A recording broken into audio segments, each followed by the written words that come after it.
Hey guys, Hair by Jess here, and you guys are watching episode 6 of the 30-day self-isolation eye makeup challenge. So you guys already know what it is, and if you guys are wondering how this all got started, there is a Reddit group, Makeup Addiction, that posted earlier this month of a 30-day makeup challenge, a 30-day self-isolation makeup challenge. I was the one that decided to make the focus on what is not my strong suit when it comes to makeup, which is eye makeup. So we're going to go ahead and get started. I almost said we're starting barefaced, but that would not have been true. So you guys know I am starting off here with NYX's eyeshadow makeup pencil in the color Milk. So I'm just laying that foundation down to act as my eyeshadow base. So I've purposely already done my makeup, everything. Eyebrows, foundation, setting powder, setting spray. Purposely did everything except for my eye makeup. So that way we can focus on what this challenge is truly about. And as you can see, I'm tapping that color down onto my full eye area, crease, eyelid, all in the color Milk. Yeah, so I'm just tapping it as opposed to dragging it over.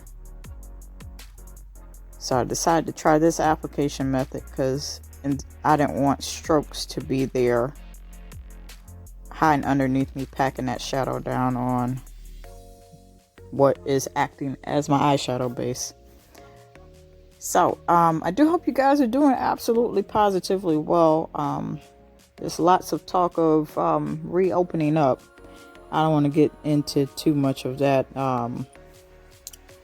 because that's a sensitive subject, but I do hope you guys are staying productive, happy, finding something to do that is purposeful,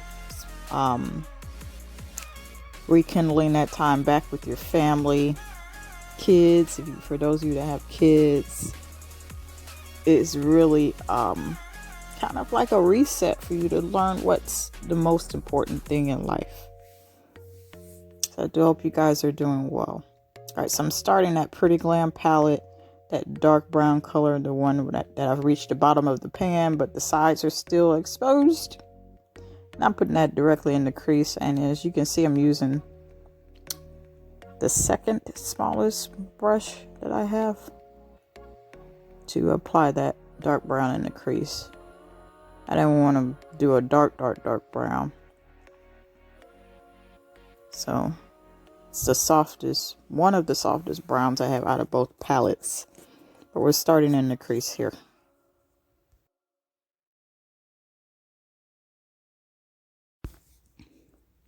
And as you can see here, I have picked up the habit of precise application. Perfectly precise application. Also, bottom left, make sure you smash the following things: like, comment, subscribe, share it with your friends. Also, I have little bells there. Make sure, as a reminder, hit the post notification bell, because I would not want you guys to miss the next episode after this one. Don't want you to miss it, so make sure you hit that post notification bell. Yeah. So I'm just making sure that this brown color in my crease that I've set in my crease is absolutely uniform. Now I'm going to start in that next color. So I'm using a bigger brush. That's the top of the NICKA palette. That top never really fits on because it's so split like that. So I'll go and get that later. I just tossed it for now. So, and I'm showing my mistakes here because ultimately your mistakes are your lessons. So I just packed this orange in here, this matte orange, by the way, thinking, okay, this is going to show up great. I just pack it on enough times. That wasn't working. So I decided to stay using that orange color. Plus, I made the plus sign and used that color I just tapped on, that nice golden color from my Pretty Glam palette. And I mixed the two to intensify that orange color. That is the only thing that made that work. Because I almost entertained the thought of starting over. Or switching color or something. Like, ugh, throw the whole clip away.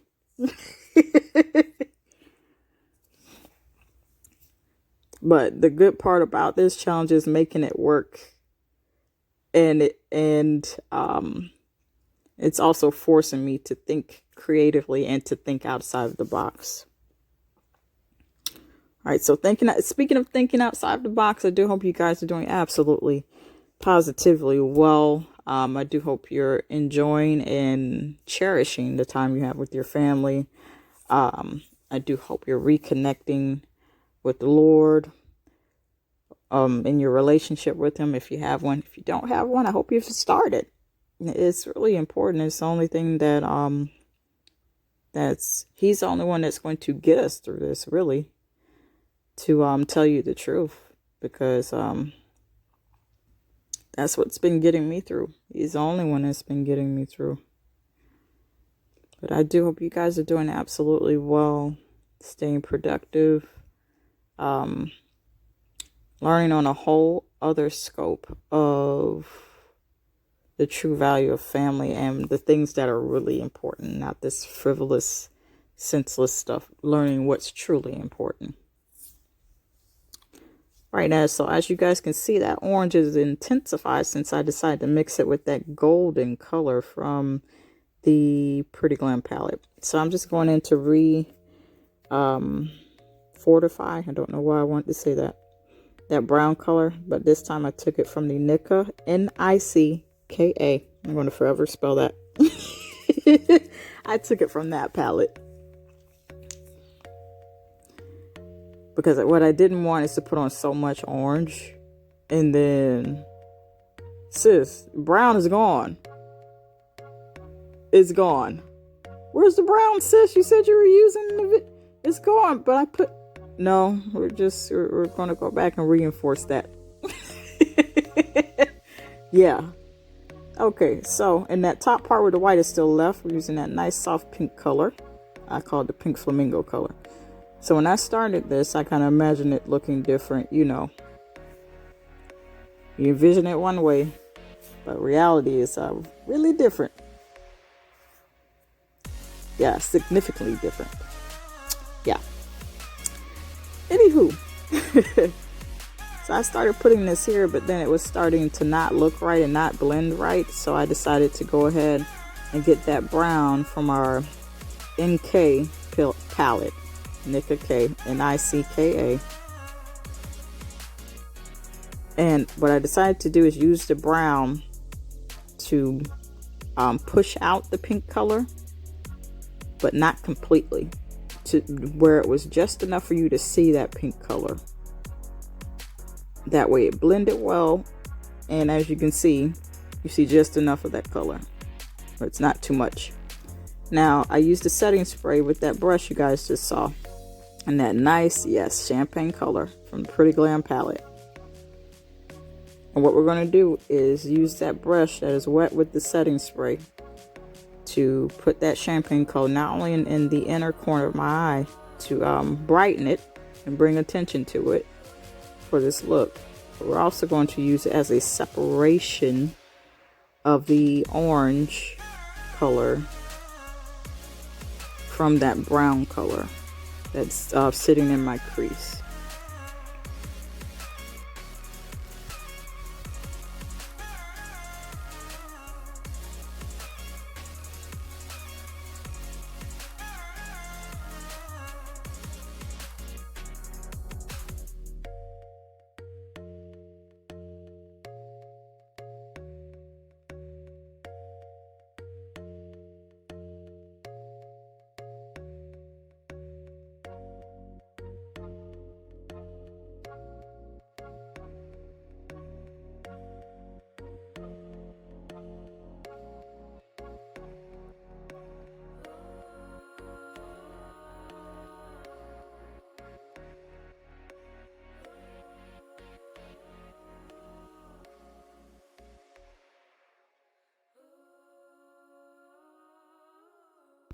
And as you guys can see, I am just using the same technique on the opposite eye here and intensifying that color that is being drawn out to separate that orange color. So after I finished, I decided to use lip color. All right, so it's a dupe, but it smells like chocolate. So I decided I'm going to put on red lip color. So this idea did not work out, and we're going to go through how. So I just said, I said, okay, I'm just going to put on a red lip, thinking, okay, this eye makeup look isn't so intense. Wrong. Yeah. So after I applied it, and this smells absolutely, I know I said it before, it smells like chocolate. It smells incredible. But it's a dupe. It's a Huda Beauty liquid lip dupe. So I started applying this, thinking, okay, it won't be so overpowering to the eye makeup look. But then, you know, I had an epiphany. I said, let me add lip liner. That's from LA Girl. Details for everything I use will be in the comments. I started applying that lip liner and it broke off. Like, okay, let me see if I have more product in here. I was trying to save it and trying to justify wearing the red lip color, even though I thought it was overpowering the second I put it on. I'm like, okay, let me see if I can save this. But obviously that lip liner was too bright of a color. Then I started adding Ruby Kisses, that strawberry lip gloss. The one that smells like but don't taste like it. And that's okay. That didn't save it. Because every time after I applied something new over it, or to line my lips with, I'm like, okay, this is not saving this, sis. Sis, stop trying to justify this bold color with this bold lip if you cannot pull it off based on what color you're using. As you can see, I've put on a nice yellow floral dress, so that didn't make it any better either. I mean, dress is gorgeous, but red lip, not a good idea in my opinion. No. So I even got LA Colors Color Balm that is in the raspberry. Smells like it, but don't taste like it, and that's okay. Yeah. And eventually I blotted it all off and went over with Ruby Kisses, that strawberry lip gloss again. I said I'm just gonna leave it as it is, and just let the red stain my lips, because I didn't want anything to overpower the eye makeup look, which is the central focus of this challenge. So this is the final look. It is bold enough for you to see the detail, but it is soft enough to pull together the whole look.